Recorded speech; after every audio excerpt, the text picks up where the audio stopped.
In this video, I'll show you how to become a more efficient and more capable R programmer by using large language models inside of RStudio. You can use OpenAI's GPT-4, your favorite Hugging Face model, Anthropic's Claude, or even Google's Palm models right inside of your favorite IDE. Let me show you how.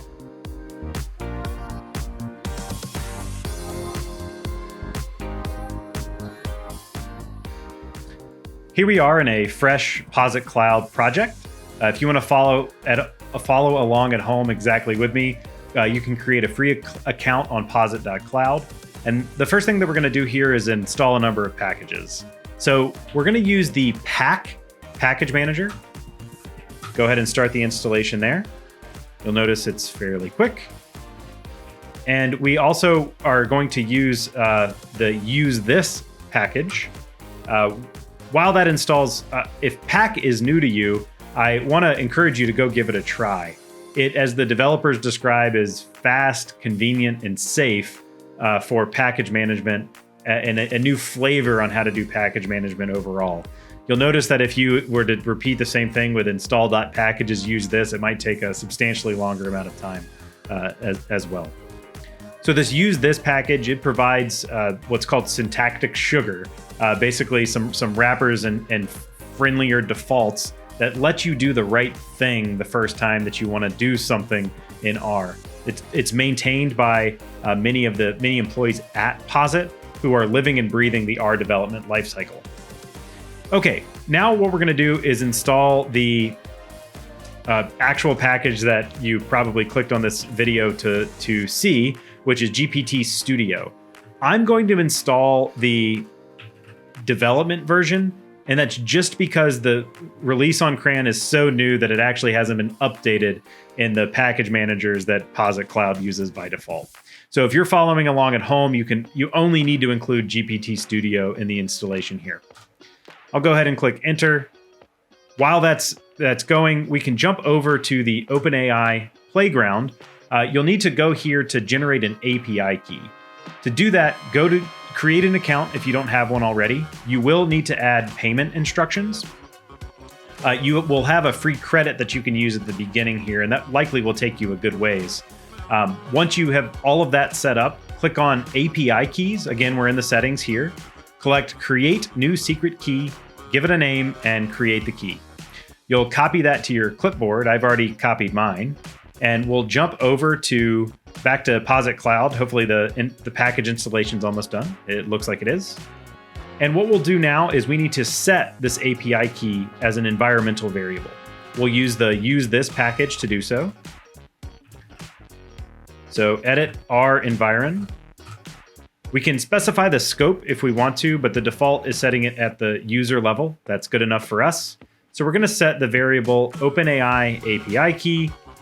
And looks like I didn't actually have my API key copied over, so I'll just create this again. You can see it live. So it's a fairly quick process. Jump over to, apparently I unintentionally triggered one of my add-ins there.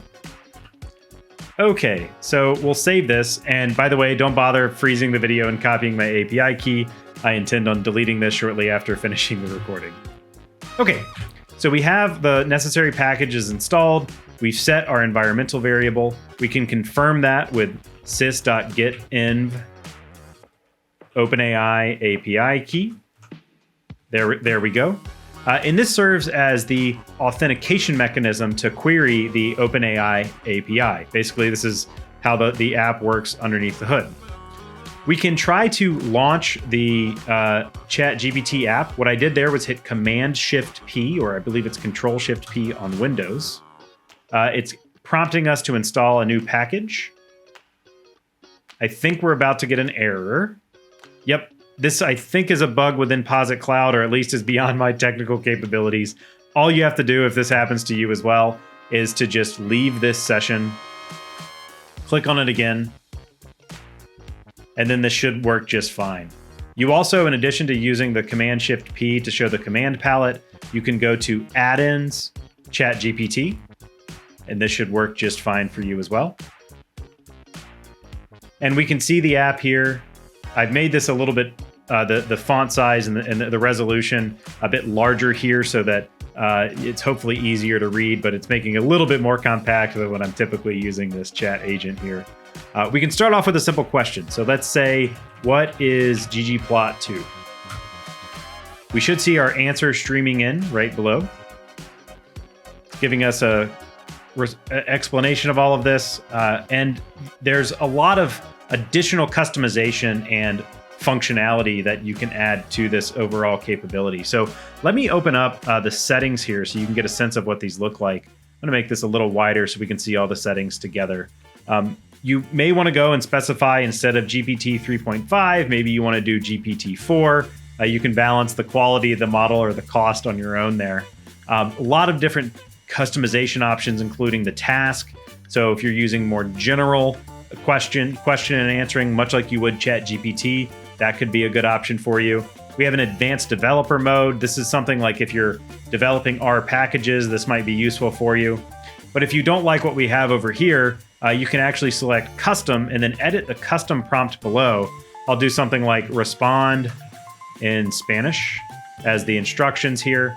I'll go ahead and save this, and I'll say who developed it.